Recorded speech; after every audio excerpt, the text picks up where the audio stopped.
School भी जाना है, स्कूल से आने के बाद ट्यूशन भी जाना है, ट्यूशन से आने के बाद स्कूल का होमवर्क भी करना है, प्रैक्टिकल फाइल भी बनानी है और उसके बाद हाफ ईयरली एग्जाम्स के लिए पढ़ना भी है। इतना सारा पढ़ना है, मैंने शुरू से अभी तक पढ़ाई नहीं करी है। मैं कैसे करूंगा, क्या करूंगा, इतना सारा कोर्स है, मैं कर भी पाऊंगा या नहीं कर पाऊंगा। So let's break this down. Hello everyone, I am Disha Pamecha और जैसा कि आप सब समझ ही गए होंगे कि इस वीडियो में हम बात करने वाले हैं कि कैसे हम हमारे हाफ ईयरली एग्जाम्स को बहुत बढ़िया तरीके से क्रैक कर सकते हैं और जो सपना आपने देखा है बहुत अच्छे मार्क्स लाने का, दैट इज 90 प्लस लाने का, उसे हम कैसे पूरा कर सकते हैं। बिना टाइम वेस्ट किए क्या करते हैं, चलते हैं हमारी स्ट्रैटेजी पर। अब देखो, आपके पास यहाँ पर क्या है, आपके पास बेसिकली 3 हमारे कोर सब्जेक्ट्स हैं, maths, science and social science. और इतने तो डीडी के बच्चे समझदार ही हैं कि इंग्लिश या हिंदी, संस्कृत जैसी लैंग्वेज है वो तुम अपने आप मैनेज कर लोगे। तो बात यहाँ हम क्या करने वाले हैं, हमारे 3 मेजर सब्जेक्ट्स के बारे में करने वाले हैं। अब देखो, हर किसी बच्चे के पास ना कुछ ऐसे चैप्टर्स होते हैं जो तो उसको बहुत अच्छी तरह से आते हैं, बहुत कॉन्फिडेंटली वो कहते हैं अरे ये चैप्टर तो मैं पढ़ के आऊंगा। कुछ ऐसे चैप्टर्स होते हैं कि हाँ थोड़ा बहुत क्लास में सुना है, थोड़ा बहुत ट्यूशन से सुना है, कभी कभार होमवर्क करते हुए इसके 2-3 क्वेश्चंस भी हमने कर लिए, तो एवरेज प्रिपरेशन हो रखी है। और कुछ चैप्टर्स तो क्या होते हैं, बिल्कुल ही भूत होते हैं, यानी कि तुम्हारे को उसको देखकर भी क्या लगता है, डर लगता है, और जिनकी तुमने आज तक एनसीईआरटी भी उठा के नहीं पढ़ी है। तो सबसे पहले क्या करना है मेरे बच्चे, सबसे पहले तुम्हारे को पूरे कोर्स को डिवाइड कर लेना है 3 पार्ट्स में, ऐसे चैप्टर्स में। पहले जो कि मॉडरेटली प्रिपेयर्ड है, मतलब कि तुमने क्लास, ट्यूशन और कुछ होमवर्क करके इस चैप्टर का थोड़ा सा बेस बना रखा है। बाकी कुछ ऐसे चैप्टर्स हैं जो कि क्या है, तुम्हारे जिंदगी के विलेन है, तुम्हारे को लगता है ये तो मेरे से होगा ही नहीं। फिजिक्स का हो सकता है तुम्हारे से शायद क्या मिरर नहीं होता हो, या लाइट नहीं होती हो, या फिर तुम्हारे को magnetic effects of electricity current, या फिर ऐसा कुछ भी, या फिर तुम्हारे से इलेक्ट्रिसिटी के न्यूमेरिकल्स नहीं निकलते, तो कुछ ना कुछ ऐसा होगा जो कि तुम्हारी वीकनेस होगी। और कुछ चैप्टर्स तुम्हारे ऐसे होंगे जैसे कि लाइट वाला चैप्टर होगा, उसके रे डायग्राम्स होंगे, लाइफ प्रोसेसेस होगा, या फिर केमिस्ट्री में तुम्हारे केमिकल रिएक्शंस एंड इक्वेशंस होगा, जिसकी इतनी बढ़िया तैयारी हो चुकी है कि तुम्हारे को सिर्फ क्या निकालने हैं, क्वेश्चन आंसर्स निकालने हैं। अपने चैप्टर्स को सारे सब्जेक्ट्स के मिलके क्या करना है, ऐसे डिवाइड कर लेना है। अब डिवाइड तुमने अगर कर लिया तो फिर क्या करना है, देखो तुम्हारे पास क्या है, मैं मान के चलती हूं कि काफी बच्चों के तो एग्जाम्स जो है हाफ ईयरली वाले 1 महीने के बाद है, पर ऐसे बच्चे भी हैं यहाँ पे जिनके एग्जाम्स 15 दिन बाद है। 15 दिन बाद है, राइट? तो 15 दिन को मैंने ऐसे डिवाइड किया है कि भाई अगर हम हर दिन 3 चैप्टर करेंगे तो एट द एंड हमारे पास में हो जाएंगे हमारे ऑलमोस्ट 45 चैप्टर्स, और इतने नंबर से तो तुम्हारे कम ही चैप्टर्स होंगे तीनों सब्जेक्ट्स को मिला के, राइट? अब हम बात करते हैं कि हमारे दिन को हमें कैसे डिवाइड करना है। तुम्हें करने हैं रोज के 3 चैप्टर्स। सबसे पहला मॉडरेट, फिर उठाओगे लीस्ट जो तुम्हें बिल्कुल नहीं आता, और फिर तुम उठाओगे कंप्लीट चैप्टर जिसके लिए तुम बिल्कुल कॉन्फिडेंट हो।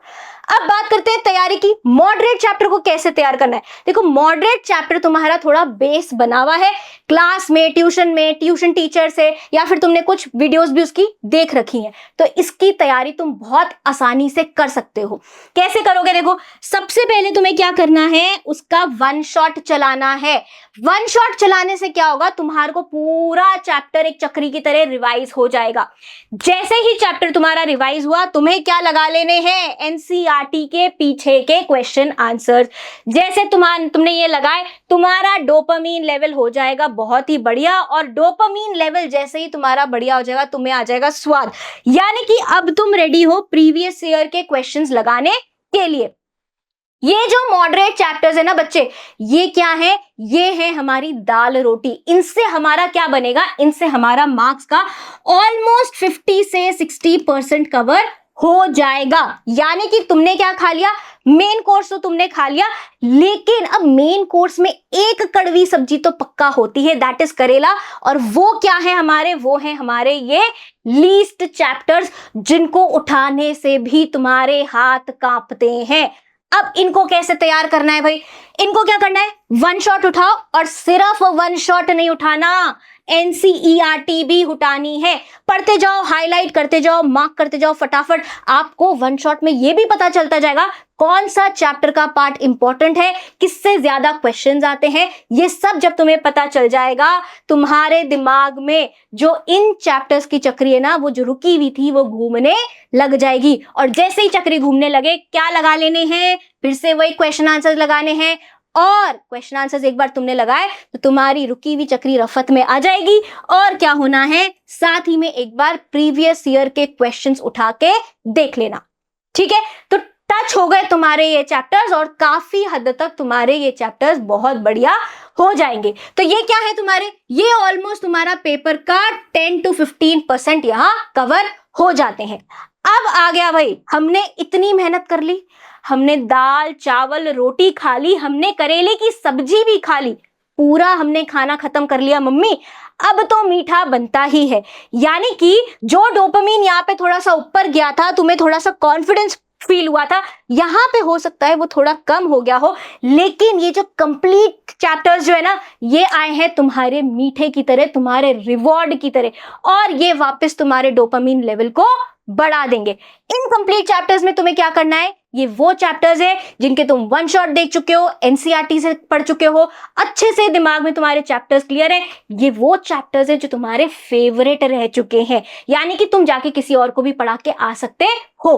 करना क्या है तुम्हें, क्वेश्चन आंसर्स करने हैं। ये क्वेश्चन आंसर्स कैसे करने हैं, क्या इन दोनों जैसे करने, नहीं, कैसे करने हैं, इंपॉर्टेंट जो है और वेटेज जो ज्यादा कैरी करते हैं। क्योंकि हमारा कितना पार्ट बच गया, ऑलमोस्ट हमारा क्या बच गया है, 20% हमारे मार्क्स बच गए, जो ये चैप्टर्स हमें लाके दे देंगे। तो क्वेश्चन आंसर्स करो, वेटेज के हिसाब से मार्क हासिल करो, और पीवाईक्यू तो लगाने ही लगाने हैं। क्या बात समझ आ गई? तो तुम्हारे को क्या करना है, जो यहाँ पे तुम्हारा डर बना हुआ है ना, मैं कर पाऊंगा कि नहीं कर पाऊंगा, टाइम है कि नहीं है, ओहो इतना सारा कोर्स है, तो तुम्हारे को सिर्फ अपने इस दिमाग को बेवकूफ बनाना है। कैसे बनाना है, डोपामिन को बढ़ाओ, एनर्जी आएगी, लीस्ट वाले चैप्टर्स करो, कॉन्फिडेंस थोड़ा कम होगा, वापस से खुद को क्या दे दो, रिवॉर्ड दे दो, स्वीट दे दो।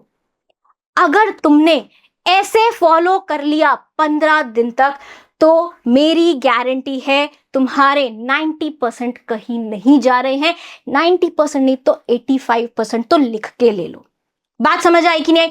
अब बात यह है कि स्ट्रैटेजी तो बता दी, पर आखिर करना क्या है, ये इसकी बात कर ले। तो अब देखो बात क्या है यहाँ पर, सबसे पहले तो स्ट्रैटेजी हो गई, टाइम टेबल हो गया, सब बना के हम दीवारों पे तो चिपका देते हैं, लेकिन करते क्या नहीं है, उसको फॉलो नहीं करते। तो मेरे बच्चे, जो सबसे इंपॉर्टेंट चीज है ना, वो क्या होती है किसी भी चीज में सक्सेसफुल होने के लिए, इज योर कंसिस्टेंसी।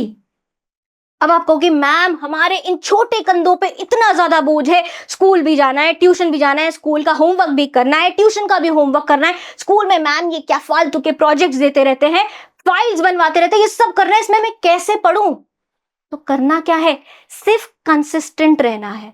कैसे ना कैसे करके तुम अपने पूरे दिन में 6 घंटे तो निकाल ही सकते हो ना, 6 नहीं तो 4 तो मान ही लो, इतना तो सेल्फ स्टडी के लिए निकालोगे।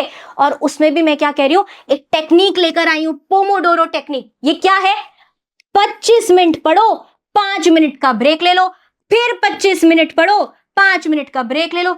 ऐसे करोगे ना अगर, तो तुम्हारा जो बर्डन है ना, वो बिल्कुल उतर भी जाएगा और तुम्हें पता भी नहीं चलेगा। तो मेरे बच्चे क्या रहना है, कंसिस्टेंट रहना है। दूसरी बात, क्या चैप्टर को करने के बाद में, चाहे वो कंप्लीट वाला हो चाहे वो मॉडरेट वाला हो, उसको छोड़ देना है? नहीं, क्या करना है, रिवीजन करना है, फिर से रिवीजन करना है, फिर से रिवीजन करना है। अपने यहाँ पे एक फॉरगेटिंग कर्व की एक वीडियो है, उसको जाके देख लेना, नीचे डिस्क्रिप्शन बॉक्स में लगा दिया है लिंक। ठीक है, रिवीजन करते रहना है। 15 दिन में तुमने पूरा कोर्स तो अपना निपटा दिया, लेकिन अब मान लो 2 दिन बाद तुम्हारा साइंस का पेपर है, तो उन 2 दिनों में क्या करोगे, तुम रिवीजन करोगे। क्या करोगे, जल्दी बोलो मेरे साथ, रिवीजन करोगे। रिवीजन के साथ साथ में क्या करोगे, प्रीवियस ईयर के क्वेश्चंस करोगे, हाई वेटेज वाले, इंपॉर्टेंट टॉपिक्स वाले। बहुत बार क्वेश्चन आता है, मैम आपका पूरा टेक्निक मैंने अपनाया था, स्ट्रैटेजी भी अपनाया था, पर मार्क्स उतने अच्छे नहीं आए। अरे बेवकूफ, आंसर अगर तुम ठीक से नहीं लिख कर आओगे, मार्किंग स्कीम को नहीं फॉलो करोगे, तो कैसे होएगा? सो इंपॉर्टेंट क्या है, अपने आप को उस प्रेशर कंडीशन में डालो जहां तुम आंसर राइटिंग करते हो। मार्क्स के हिसाब से आंसर लिखना है। देखो 3 नंबर में कैसे आंसर लिखते हैं, देखो 4 नंबर में कैसे आंसर लिखते हैं। और क्या सबसे इंपॉर्टेंट है, कीवर्ड्स को यूज करना बहुत इंपॉर्टेंट है। इससे क्या होगा, जब तुम अंडरलाइन करके आओगे ना आंसर शीट में, तो फटाफट से वहीं पे एग्जामिनर करेगा टिक और दे देगा तुम्हारे को पूरे के पूरे नंबर। तो ये तो बात हो गई क्या तुम्हें करना है। अब बात करते हैं जो बहुत जरूरी है कि क्या तुम्हें नहीं करना है। तो सबसे पहली चीज जो लोग करते हैं ना यहाँ पे, वो क्या करते हैं भाई, उनको लगता है मैं सारा कोर्स कंप्लीट कर लूं, सारे चैप्टर्स पढ़ लूं, बट एंड में जाके जब वो पेपर में लिखने जाते हैं ना, याद नहीं आता कहां से स्टार्ट हो रहा होता है ना। ऐसे ही होता है ना, मेरे साथ तो ऐसे हुआ था। फिजिक्स के जो भी डेरिवेशंस होते थे ना, मुझे याद ही नहीं आते थे कहां से स्टार्ट होने। क्यों? क्योंकि मैं क्या करती थी, मैं करती थी सारे चैप्टर्स एक साथ कर लो। मैं करती थी ज्यादा चैप्टर्स, बट उनमें क्वांटिटी नहीं होती थी। तो तुम्हें क्या करना है, जितना भी करो उसको बढ़िया तरीके से करके जाना है। क्या करना है, क्वांटिटी को नहीं देखना है, किसको देखना है, क्वालिटी को देखना है। यानी कि जो करके जाओ बिल्कुल टिप्स पे होना चाहिए, ताकि कहीं से भी क्वेश्चन आ जाए निकाल के तुम आ जाओ। दूसरा क्या करते हैं, हीरो बन जाते हैं। भाई मैं तो रिफ्रेशर कर लिया, मैंने 10 क्वेश्चन आंसर्स कर लिए, 20 क्वेश्चन आंसर्स कर लिए क्वेश्चन बैंक के। अरे उन 10-20 को करने के चक्कर में तुमने जो 2 घंटे बर्बाद किए, उसमें तुम तुम्हारे कंप्लीट चैप्टर का रिवीजन और क्वेश्चन आंसर्स कर सकते थे। अब तुम्हें तो बनना है हीरो, बाहर जाके तुम्हारे को अपना दिखाना है कि मैंने तो RD शर्मा कर ली, मैंने तो ये कर लिया। बट बच्चे, उसने तो क्या किया है, उसने भले 5 चैप्टर किए होंगे, पर तुमने जो एक भी किया ना, वो भी ढंग से नहीं किया। और क्या करते हैं, माइंडसेट, मेरे से तो होगा नहीं, पता नहीं कैसे होगा, इतना कोर्स कैसे होगा, ओहो न्यूमेरिकल्स कैसे होंगे, मेरे को तो ट्रिग्नोमेट्री का टी भी नहीं आता, साइंस में मैं कैसे करूंगा, बायोलॉजी तो मेरे से रट्टी ही नहीं जाती। नेगेटिव माइंडसेट छोड़ना पड़ेगा। और क्या बोलना है तुम्हें खुद को, मुझसे नहीं होगा तो किससे होगा। I hope this video helps you in cracking your exams with flying colours. Thank you.